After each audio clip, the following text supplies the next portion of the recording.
Hey guys, it's Emily Rand with Yahoo Esports, and with me, as always, is my colleague Kelsey Moser. How's it going, Kelsey? It's going pretty well. There were some really interesting North American games this week, and by really interesting, I mean you have to watch them several times to actually point out like the things that were going really well or really poorly for the winning teams, just because they did feel like extremely one-sided games. So Yeah, and they went by very quickly, and to start our conversation, we're actually going to start with the third, fourth place match, and my personal biggest disappointment in this, Phoenix won, who I was really thinking that they could take out Cloud9. I was like, okay, sweet. They set up the 1-3-1. They know what they're doing finally. And they put in Shady for the first two games. I'm actually not even looking at the jungle matchup because I think that's not... It's still important, but it's not as important as taking Stunt out of that bot lane. And while I don't think Stunt is like super laning god support, I do think that one of the primary things that Phoenix One likes to do is set up their bot lane early, get the priority on it very early so the arrow can snowball. And I just don't think that Shady has as much experience as Stunt, and it shows in their laning. I mean, I was just really sad at the 3-0 for that. The FlyQuest TSM 3-0 didn't surprise me. I was thinking that FlyQuest would be able to take maybe the first game, because TSM kind of tend to sit back sometimes and use that to study their opponent, and that was the closest game we saw from FlyQuest. But even when they did get advantageous team fights, they really weren't able to turn it into any sort of objectives.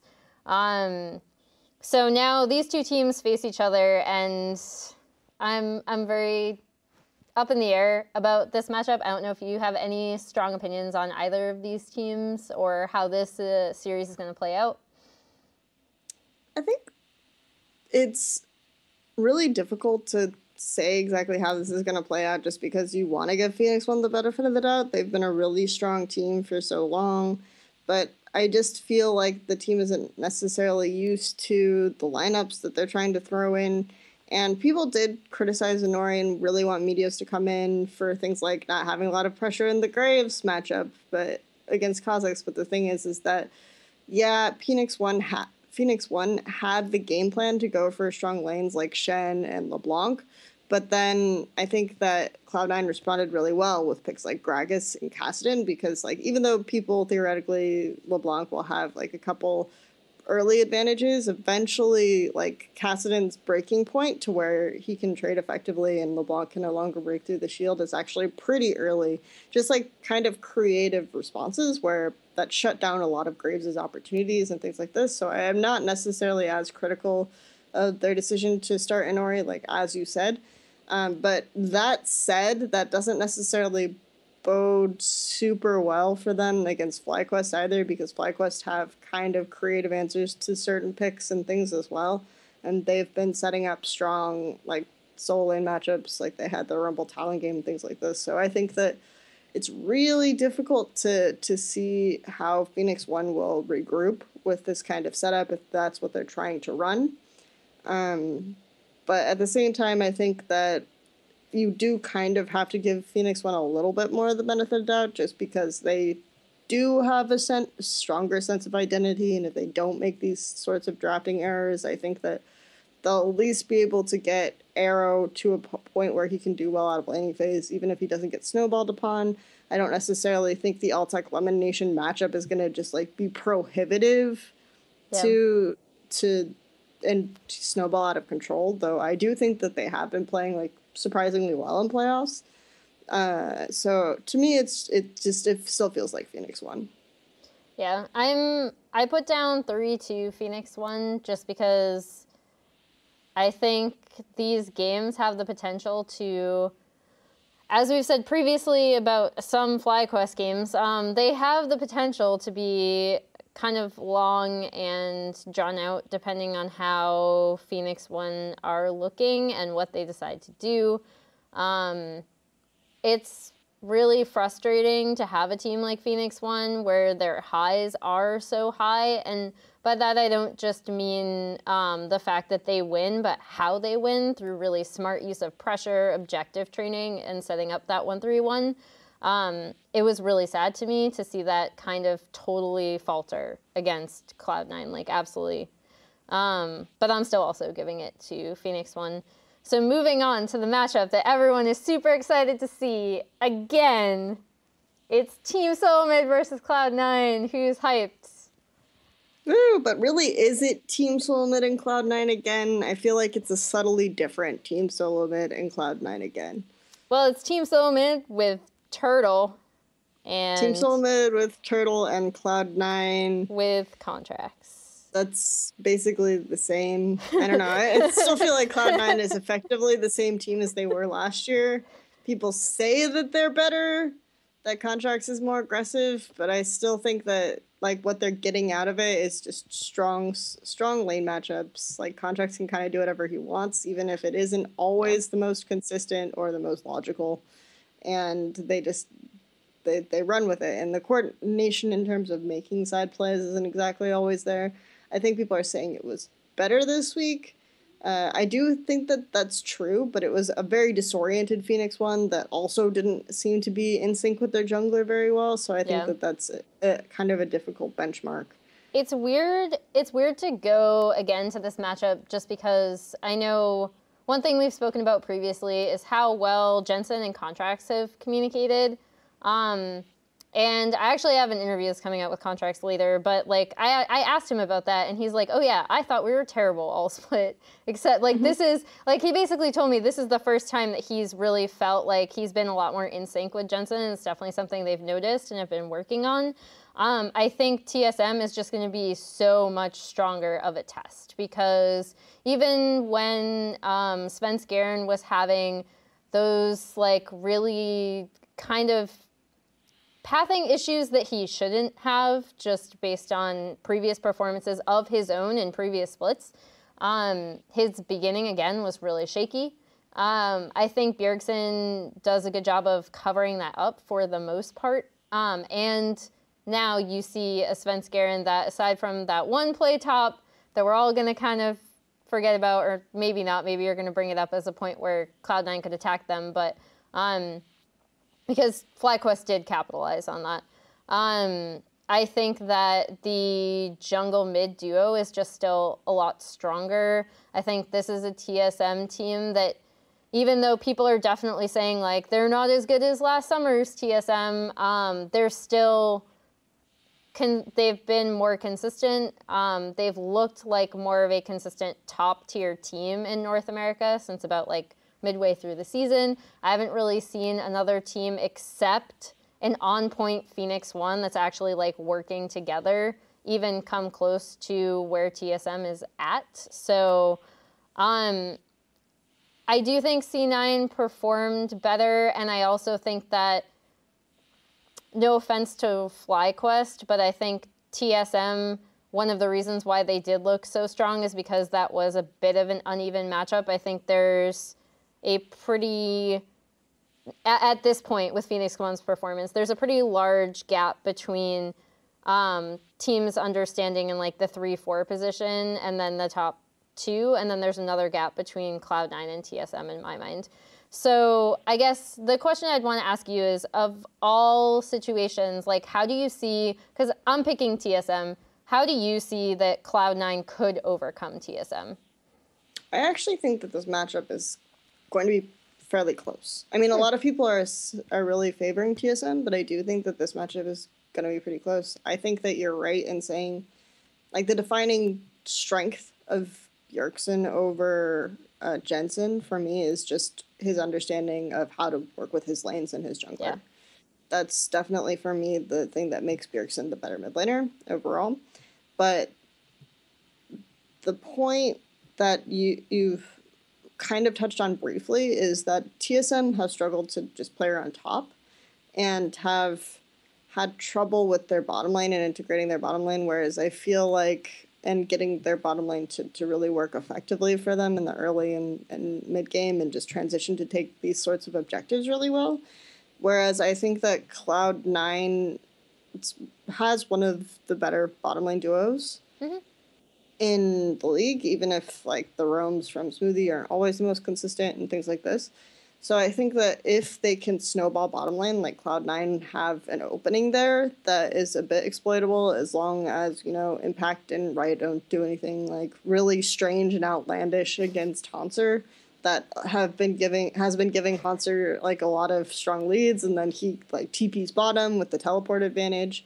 Things like if they don't lose the teleport advantage in top lane, I think that they can really kind of bully the bottom lane matchup a little bit more and get a lot out of that, to the point where maybe even Team Solo Mid's best option is lane swapping, right?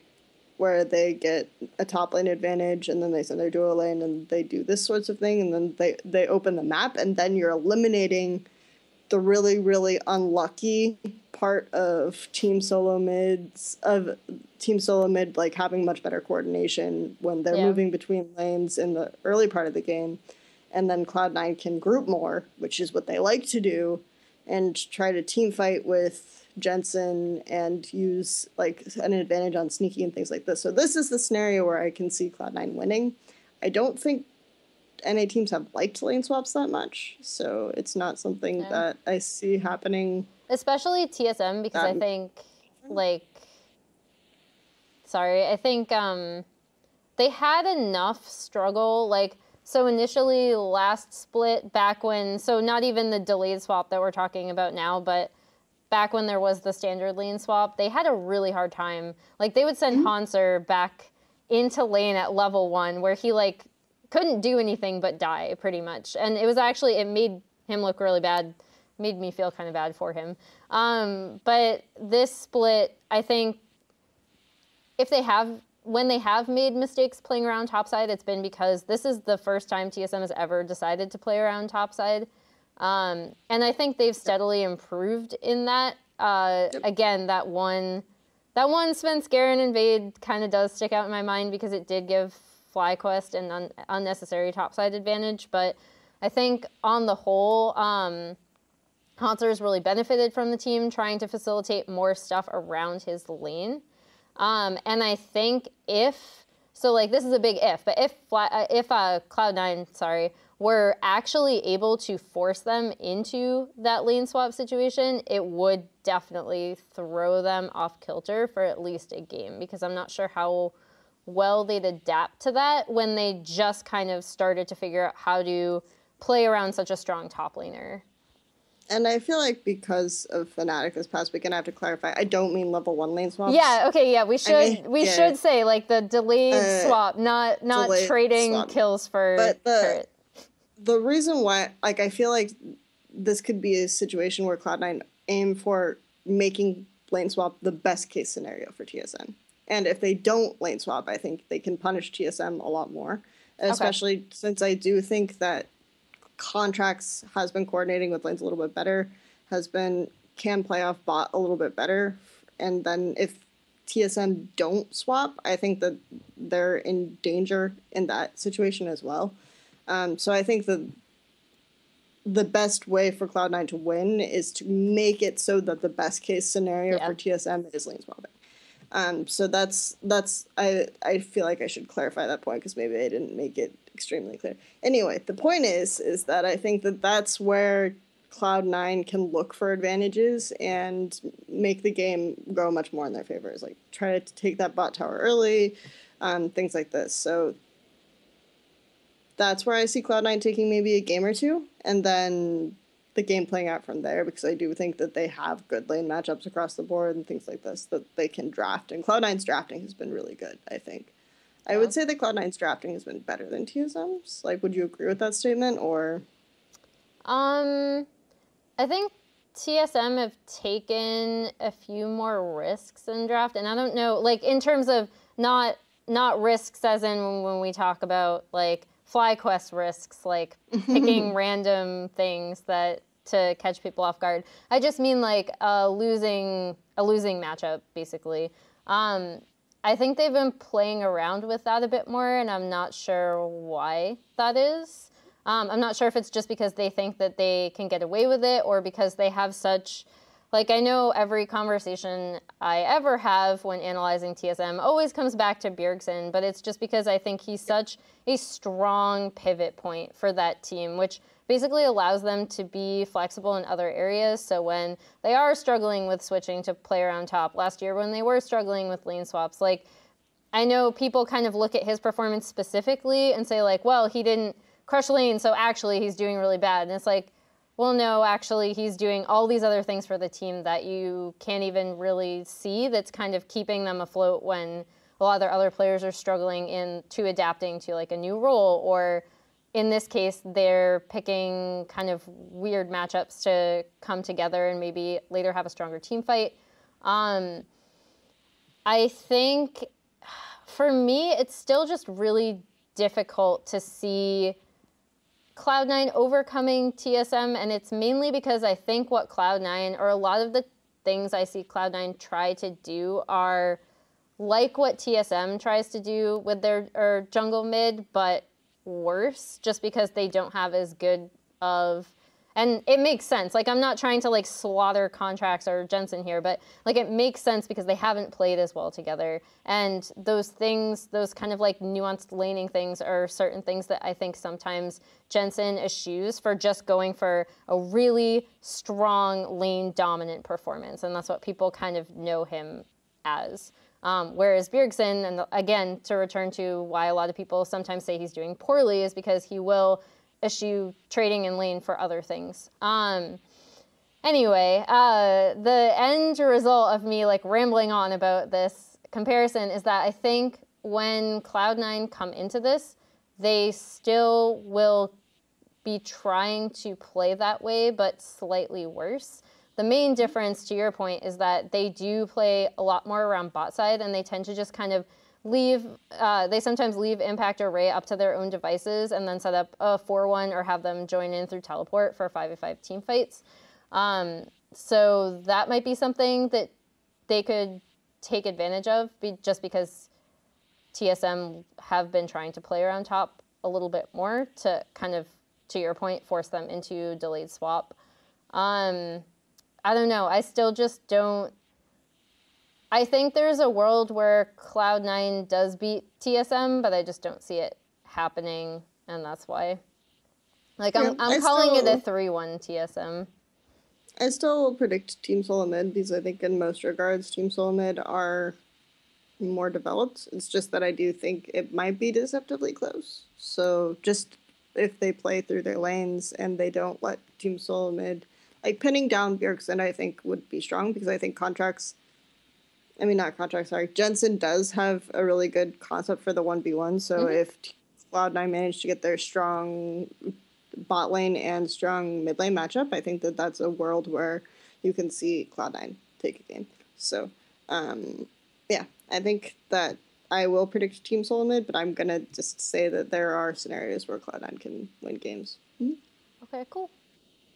All right, thanks a lot, guys, for joining us. You can find our other finals predictions and all of our other content on Yahoo Esports. Bye.